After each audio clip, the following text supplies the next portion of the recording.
रात को अंकित बना रहा था प्रोजेक्ट एआई बुक रिकमेंडेशन पे। फिर हमने उस पर कुछ रिसर्च की चैट जीपीटी पे, फिर वहाँ पे डाला कैसे बनेगा। फिर उसके बाद हम लोग सोने चले गए, गाना सुन के नींद आ गई। फिर उसके बाद सुबह उठा मैं, फिर उसके बाद कॉलेज के टाइम पे हम लोग कॉलेज चले गए। फिर वहाँ पर पता चला कि लाइट ही नहीं है।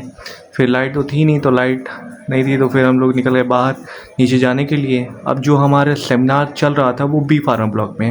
अब बी फार्मा ब्लॉक में केमिकल के नाम पे ये खाली शैम्पू के डब्बे, फेस वाश के डब्बे रखे हुए। हमने सोचा कोई तो वो चीज़ भरा होगा। वहाँ पर सेट वेट था, निविया का ये था। फिर उसके बाद हम लोग वापस क्लास में आ गए क्योंकि लाइट आ चुकी थी। और फिर उसके बाद हमारी क्लास ख़त्म हो गई। फिर हम चले गए लंच के लिए। लंच के बाद हम वापस आए दूसरी क्लास के लिए। फिर ऐसे ही हमारी दूसरी क्लास भी ख़त्म हो गई। फिर उसके बाद छुट्टी हो गई। भूख तो बहुत तेज़ लगी थी। फिर हम चले गए अंडा रोल खाने के लिए। फिर वहाँ उससे आने के बाद अब सोचा कि क्या किया जाए आखिर, तो फिर हम चले गए बास्केटबॉल के लिए। पता चला बास्केटबॉल तो है ही नहीं, तो फिर हम इधर उधर टहलने लगे। ये रहे सेकंड ईयर का लड़का शिवम जो नेट सही कर रहा है। फिर उसके बाद ऐसे ही दिन खत्म हो